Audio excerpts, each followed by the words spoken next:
आनंदाने बोरी व्यापिल्या मायबाप. साधू महापुरुषांनी आपला स्वीकार केल्याच्या नंतर आपल्या जीवनामध्ये कसं परिवर्तन होतं आणि आपण संत पदाला कसं पोहोचतो. आपण सर्वजण रामायणाचे जाणकार आहात. रामायणामध्ये कथा प्रसंग सर्वांनी श्रवण केलेला आहे. रामायणामध्ये एक माय माऊली होऊन गेली. त्या माय माऊलीचं नाव आहे शबरी माता. एका भिल्ल समाजामध्ये जन्माला आलेली ही शबरी माता वयाच्या 10व्या वर्षी या शबरी मातेचा विवाह ठरला. आणि विवाह ठरल्याच्या नंतर माझ्या विवाहासाठी एवढ्या पशूंचा बली जाणार आहे हे ज्या वेळेला शबरी मातेला कळालं. ऐका मायबाप, दोन्ही दिसती सारखीन वर्म जाणे तो पारखी चुकलिया वर्म फिरा पडे. कोणतीही गोष्ट करत असताना जीवनामध्ये त्या गोष्टीचं वर्म कळालं पाहिजे. कैलास बुवा, आणि जर वर्म नाही कळालं ना तर फजिती झाल्याशिवाय राहत नाही. जुने कीर्तनकार मंडळी दृष्टांत सांगायचे. 25-30 वर्षाच्या पूर्वीचा काळ. आता जसा मुलगा मुलीला पाहायला जातो तसं जुन्या काळामध्ये पाहणा पाहणी काही नव्हतं. असं काही नव्हतं. खानदान व्हायचे आणि विवाह व्हायचे. 30 वर्षाच्या पूर्वी एका व्यक्तीचा विवाह झाला. तसे तर सर्वांचेच झालेत, पण आपल्याला दृष्टांतामध्ये एकच कामाचा आहे. 30 वर्षापूर्वी एकाचा विवाह झाला आणि विवाह झाल्याच्या नंतर तो जावई कधीच सासरवाडीला गेला नव्हता. कुठे गेला नव्हता? सासरवाडीला कधीच गेला नाही. सासरवाडीला निघाला आणि जात असताना आई म्हणाली, बाळा कधी सासरवाडीला गेला नाहीस, रस्त्यानं कुठं हॉटेलची वगैरे व्यवस्था नाही, एक काम करते, तुला मुठभर मुरमुऱ्याचा चिवडा करून देते. मनोहर बुवा, आमचा परळीत एक मित्र आहे ब्राह्मण समाजाचा. 1 गुंठाभर जमीन नाही. किती? 1 गुंठाभर. महिन्याला 5 किलो तूप लागतं. किती किलो? खारीक, खोबरं, पिस्ता, अंजीर, बदाम, काजू याच्याशिवाय खात काहीच नाही. कुठे बी आम्ही प्रवासाला निघालोत ना, आमच्या बरोबर चिवडा असतो आणि त्याच्या बरोबर हे सामान असतं. आपल्याला 25-25 एकर जमीन आहेत भगवान बाबाच्या कृपा आशीर्वादानं. आपण खरं सांगा माईच्या, आपण ज्या वेळेला प्रवासाला निघतो काय घेऊन जातो? आषाढी सोहळ्याला मुरमुऱ्याचा. काय महाराज, ते लग्नातला मुरमुऱ्याचा चिवडा आणि सप्त्यामधला चहा इथला चांगला असेल बरं का. काही काही आमच्या गावाकडे एक रामभाऊ नावाचा व्यक्ती आहे. सप्ताह सुरू झाला की बोलवा रामभाऊला. का बोलवा? रामभाऊच्या हातानं साखरच उडत नाही. आता रामभाऊ टाकीतच नाही तर उडल कशी? आणि ते लग्नामधला चहा, त्या चिवड्यामध्ये लग्नामधल्या मनोहर बुवा उडी जरी टाकली ना, एकही शेंगदाणा शोधून सुद्धा सापडत नाही. विठ्ठल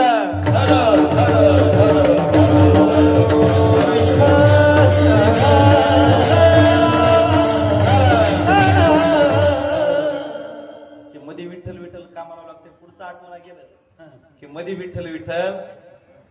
ती आई म्हणाली, बाळा मी तुला मुरमुऱ्याचा चिवडा करून देते. मुरमुऱ्याचा चिवडा करून दिला. मजल दर मजल मजल दर मजल करत जावई सासरवाडी पर्यंत आला.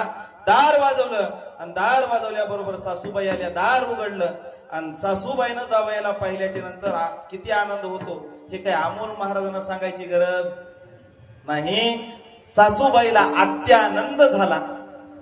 जसा कृष्ण जन्मल्यास आनंद होतो ना, अगदी तसाच आनंद आमच्या माय माऊल्यांना होतो. जावयाला घेतलं, घोंगडी टाकली आणि घोंगडीवरती जावयाला बसवलं. सांगितलं, जावई बापू 5 मिनिट बसा, आता जाते. आणि तुमच्या सासरी बुवाला बोलावून आणि ते सासूबाई आपल्या मालकाला बोलवण्याकरिता निघाली. आणि तेवढ्यामध्ये जावयाला भूक लागली. काय करावं? आईनं दिलेल्या मुरमुऱ्याची आठवण झाली. खिशातून मुरमुऱ्याची पिशवी काढली. आता वारकऱ्याची मूठ म्हणजे काय लेकराची मूठ असते का हो? उगा एवढी पिशवी काढावं वारीच्या वाट्यानं. कैलास बुवा 2 मिनिटात सुपडा अशी मूठ घेतली महाराज, अशी मुखामध्ये टाकली. पहिली मूठ घेतली, दुसरी मूठ घेतली आणि मुखामध्ये टाकल्याबरोबर दारामध्ये जावई सासरे बुवा सासूबाई दिसल्याबरोबर त्याने विचार केला, आता फजिती. पण ते काय करावं? त्याने विचार केला, काही नाही, मला जसं मारुती राहायचं तोंड आहे ना म्हणला. कुणाचं? आता एक विनंती आहे, उद्या नाही, आता कीर्तन सुटल्याच्या नंतर एवढा आपल्या करता झगमगाट आहे. कुणा करता? आणि त्या मारुतीरायाच्या मंदिरातच उजेड नाही की हो. म्हणून मारुतीरायाच्या मंदिरामध्ये एखादा मोठा बल्ब लावा. त्यानं विचार केला आता मारुतीरायाच्या मुखासारखं मुख करायचं. त्यानं मारुतीरायाच्या मुखासारखं असं बम मुख केलं. महाराज सासूबाई जवळ आली. या गालाला हात लाव, या गालाला हात लाव. सासूबाई म्हणू लागली, माय मवा जावई जवळ आला होता, दिसायला नीट नीटका नादर होता, माझ्या जावयाला गाल फुग्या. आता गाल फुग्या झाल्या होत्या काही सोन घेतलं होतं. मला एक सांगा, झोपलेल्या माणसाला उठवणं सोपं आहे का झोपेचं सोंग घेतलेल्या माणसाला? सोंग घेतलेल्या माणसाला उठवणं सोपं आहे? तसं यानं सोंग घेतलं होतं. सर्व गाव गोळा झाला, पण काही केल्या जावई तोंड उघडत नव्हते. त्याच्यातली एक माई माऊली म्हणाली, माई शांता एक काम कर, इथं माळापुळेला एक तिडके डॉक्टर आहेत, ते तिडके डॉक्टर कडे घेऊन जा. महाराज घेऊन निघाले. एवढ्यामध्ये त्याचा मेहुणा जिल्हा परिषदच्या शाळेमध्ये 4थीला होता. कितवीला? कैलास बुवा, ते मला जिल्हा परिषदच्या शाळेतल्या ते गणवेश पाहिला का, त्या येरवड्या जेलची आठवण येते. ते येरवड्या जेलमध्ये आमचा दुपारचा विसावा असतो माऊलीच्या सोहळ्यामध्ये. जसा त्यांचा अंगावरचा कपड्याचा रंग आहे ना, तसाच ह्या जिल्हा परिषदच्या शाळेच्या महाराज तो जिल्हा परिषदला याचा मेहुणा 4थीला होता.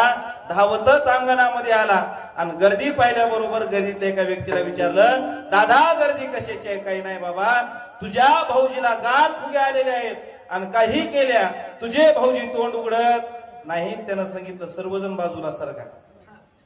काय करा? सर्वजण बाजूला सरका. का? आजच गुरुजीन वर्गामध्ये शिकवलंय, नाक दाबलं की तोंड उघडत.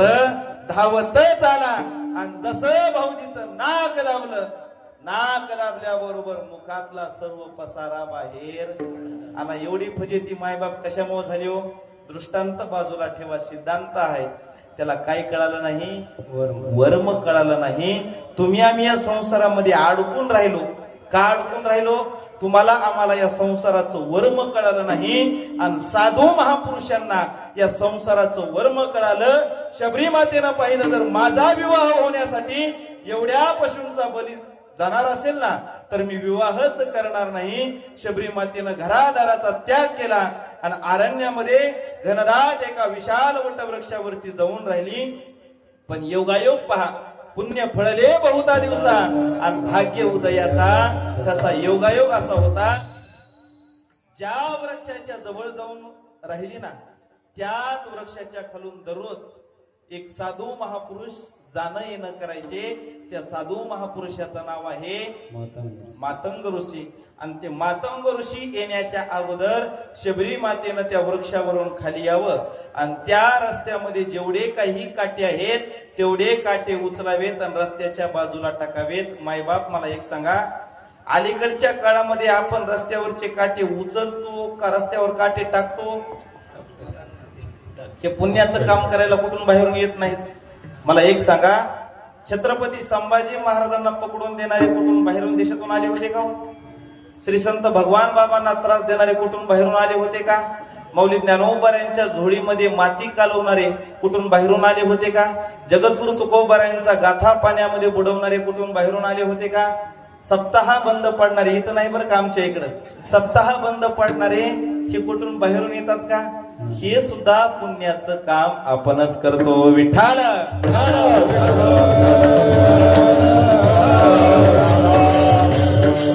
आपल्याला वाटेमध्ये काटे उचलता येत नाही, टाकता येतात, पण ती शबरी माता दररोज रस्त्यावरचे काटे उचलून बाजूला टाकावेत.